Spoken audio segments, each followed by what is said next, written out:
Buenos días. Bueno, tenemos que hablar del caso de Venezuela. Hoy, si bien hablamos en otros videos anticipándonos a una situación, no a esta, no que se roben el presidente en helicóptero, pero sí a un conflicto que seguramente iba a terminar de alguna manera muy parecido a lo que está terminando ya con Estados Unidos. Bueno, no sé si llamarle liderando la transición, ¿no? Por ahora lo que estamos viendo es que Estados Unidos, Trump específicamente, dice, bueno, momento de transición. Vamos a analizarlo desde el mercado. Primero, ¿cuál es el impacto del crudo o de esta situación en el crudo global? O sea, ¿qué impacto puede tener en los precios del crudo? ¿Qué impacto puede haber en otros recursos naturales? Llamémosle oro, tierras raras. Y después, impacto en las acciones o en América Latina, si puede haber alguno o no. Son las cosas que estuve leyendo y que por ahí más consultas se veían. Primero vamos al crudo. El crudo en Venezuela tiene 1/5 de el petróleo del mundo. Las reservas más grandes, 303.000 millones de barriles. 300 quiero decir. Son las reservas más grandes. Ahora, claro, eso es una cosa. Los recursos naturales los tenemos que pensar en 3 etapas. Recursos naturales da la sensación que hay algo, ¿no? Mira, por X motivo creemos que hay, o sea, tenés crudo, debes tener gas, ¿no? Es eso. Y un poquito más también, ¿no? Hacer unos análisis, pero no hay gran exploración de los recursos. Son recursos, están ahí. Está la montaña de oro, o la montaña que tiene oro adentro, y podemos hacer así, calculamos, sí, ahí hay 20.000 millones. Después tenés las reservas. Las reservas ya son certificadas. Eso requiere un proceso, requiere una inversión, requiere un estudio. Ya tenés que perforar, tenés que certificar que eso existe en diferentes zonas, con un procedimiento determinado. Después tenés diferentes estándares de certificación, pero básicamente hay unas certificaciones internacionales que debo decir, bueno, esto vale. Yo acá tengo algo que vale. Y con ese papel, te doy un dato de color, con ese papel, entre otras cosas, vos salís y buscas financiamiento. Muchas veces armas un joint venture, te financian, etcétera, porque ya tenés la certificación. Eso vale mucho. Por eso, bueno, y es costoso, ¿no? Por eso nadie bueno, digamos, tenés que tener todo armado para recién hacer eso. Es lógico que hables de recursos también antes de tener eso, porque nadie va por los recursos naturales haciendo certificaciones para ver después qué se puede hacer. O sea, cuando lo haces es porque ya tenés el proyecto en firme.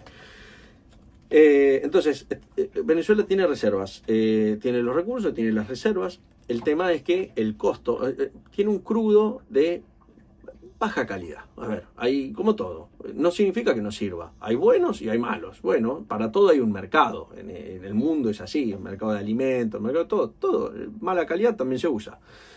Entonces, cuando vos decís, bueno, ¿qué significa que tenga mala calidad? Significa que opera con un descuento. ¿Y qué significa un descuento? Bueno, mira, si el WTI o el Brent está a $60, este opera por abajo de 60. ¿Cuánto por abajo? Y eso depende. Pero generalmente yo te diría que entre 20 y $40. ¿Por qué? Y bueno, hay cosas que son estructurales. La calidad que sea menor es estructural y ese spread que va a tener por debajo no va a cambiar. Después tenés riesgos políticos. Oye, ¿qué es riesgo político? ¿Viste? No, riesgo político significa el Departamento del Tesoro te dice, mira, vos no podés recibir dólares. Entonces vos, ¿qué pasa? Tenés que hacer una ingeniería financiera para pagarle el crudo si lo querés sacar. Y eso tiene un extra costo, no es gratis. O sea, armar una cuenta, transferir, pasarte de acá a allá monedas, no es gratis, eso tiene un costo. Entonces todo eso te suma extra costos. Tenés riesgo en eso, porque te llegan a agarrar la transferencia, la perdés. Ya pasó, o sea, con Cuba pasa eso. Entonces todo eso hace que a vos te salga caro comprar, vender, trasladar. Y esos son extra costos que hay algunos que son fijos, como decir, la calidad es fija. O sea, cada pozo tiene su calidad. Pero digamos, el descuento es algo estructural. Siempre va a ser por calidad ese descuento. Ahora, después tenés otros que son más dinámicos, como decir el tema político, ese se podría reducir ahora o no lo sé, pero digamos, tenés diferentes tipos de costos. Después tenés que hacer el cracking. El cracking es del crudo hacer los productos refinados que vas a usar. El problema del cracking es que lo tenés que hacer cerca de donde lo estás extrayendo, sobre todo cuando tenés baja calidad.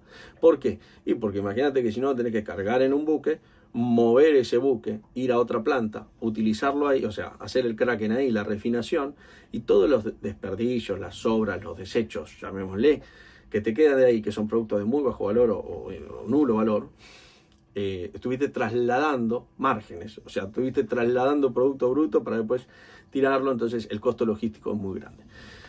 Pero bueno, la noticia acá es que Estados Unidos tiene la mayor capacidad de refinación del mundo, sofisticado, que puede hacerlo, que de hecho lo viene haciendo, lo tiene la capacidad de hacerlo, no tanto otros países que sería mucho más costoso. Con lo cual, ahí está la situación. Ahora, ¿cuál es el impacto de Venezuela? Cuando hablamos de Venezuela hablamos de oferta de crudo, neta, o sea, es oferta. ¿Cuánto puede aportar de oferta y qué puede pasar con el precio? La verdad es que el precio yo no creo que lo impacte, si bien ahora estamos viendo los primeros operaciones en el mercado de futuros.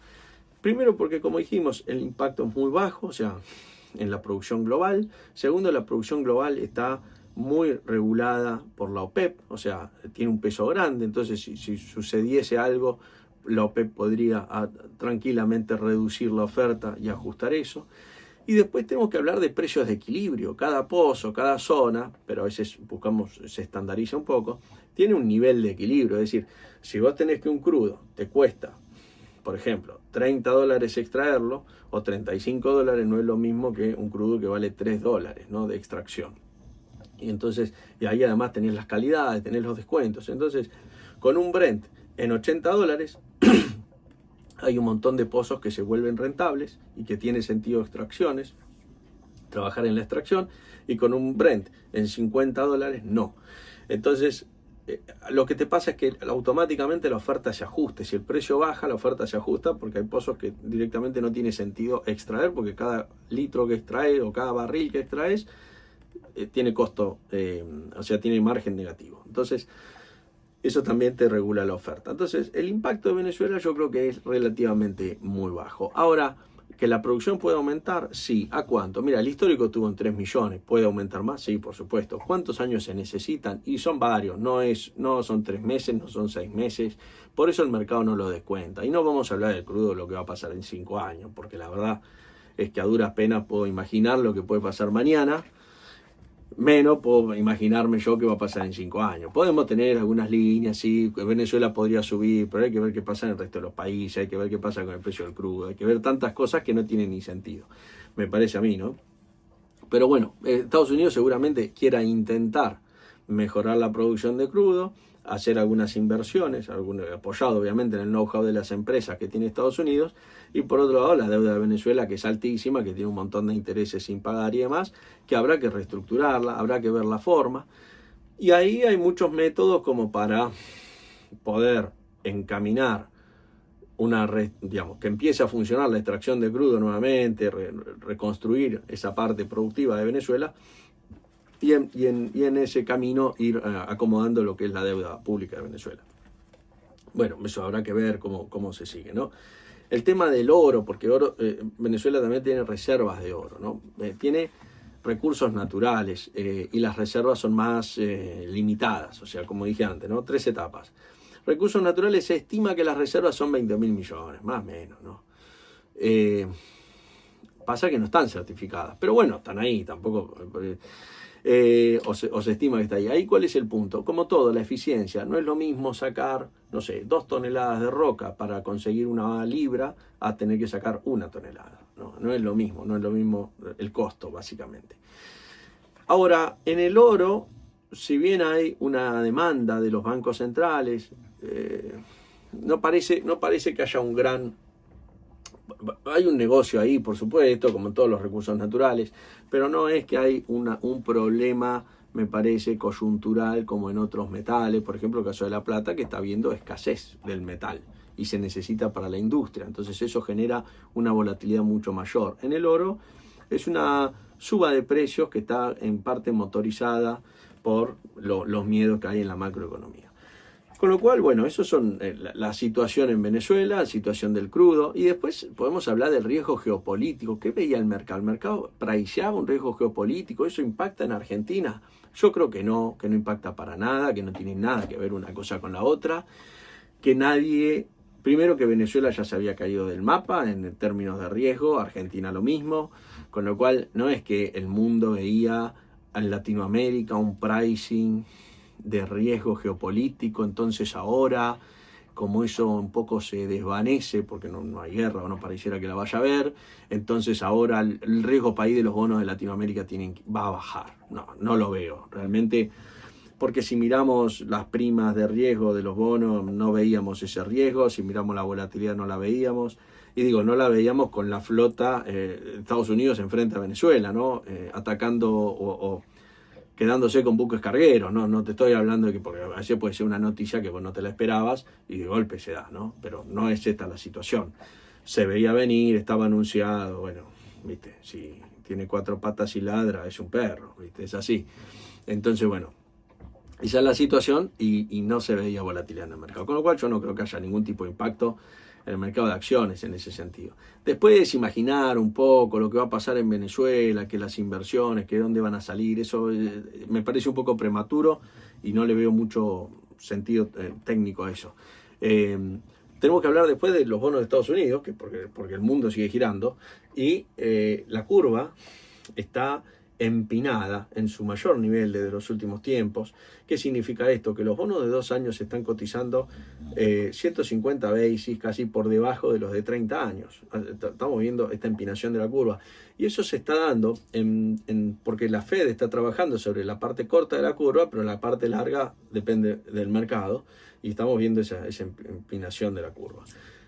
Eso hay que seguirlo de cerca porque en cualquier momento la Fed puede querer ir a la parte larga de la curva, porque eso es perjudicial básicamente para el sistema. Y por otro lado, en TLT, el ETF de bonos de 20 años, de bonos del tesoro a 20 años, tiene su mayor nivel de los últimos tiempos también de niveles de exposición corta, ¿no? Estamos viendo que el mercado está tomando posiciones cortas ahí porque, bueno, están creyendo que el precio básicamente de esos bonos en algún momento van a empezar a bajar. Mi posición en los bonos, en los futuros de los bonos, es bajista, con lo cual creo que la tasa va a seguir subiendo hasta dentro de un nivel en donde creo que la Fed, si esto sigue en ese camino, también va a tener que intervenir no digo que esté bien a nivel económico, porque siempre alguien después, no, pero en realidad eso es malo, porque sí, tenés razón, pero yo lo que digo es lo que creo que va a pasar, no digo que sea bueno. Después tenemos el oro y la plata rebotando en el pre-market, bastante fuerte. Recordemos la historia, el CME viene subiendo los márgenes de garantía de la plata, pegándole, digamos, a las posiciones alcistas, ¿no? Lo que vemos es que la dinámica es que la plata suben los márgenes, baja la plata por liquidación y vuelve a subir, se vuelven a reconstruir las posiciones. ¿Dónde vemos eso? Bueno, lo estamos viendo en el Open Interest. Hay que seguir el Open Interest de qué es lo que está pasando. En el oro también vemos, pero en el oro vemos una construcción de Open Interest mucho más lineal, o sea, vemos que se construyen contratos nuevos al alza, ¿no?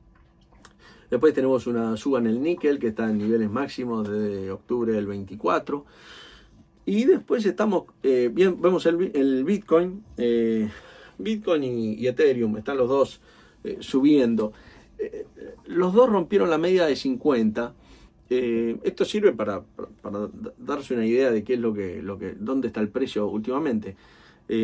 Pero yo veo que en el Bitcoin, si bien se rompió la media de 50 días, todavía no rompió los máximos anteriores, que son los que me marcan a mí la tendencia lateral. Yo hasta que no se rompa esa tendencia lateral, opero como un canal lateral, ¿no? Vendo arriba, compro abajo. De hecho, publiqué algunas veces y lo dije en estos videos cómo opero yo.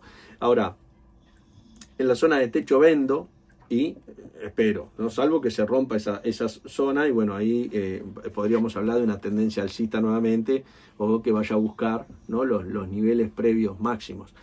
Pero bueno, por ahora yo veo una tendencia alcista. Veo que la tendencia está alcista en muy corto plazo, o sea, rebotó en el piso del canal, pero todavía veo un canal lateral ahí, todavía no, en mi caso no veo una tendencia alcista firme. Así que bueno, eso es todo por hoy, nos vemos mañana. To the moon, let me play among the stars, and let me see what spring is like on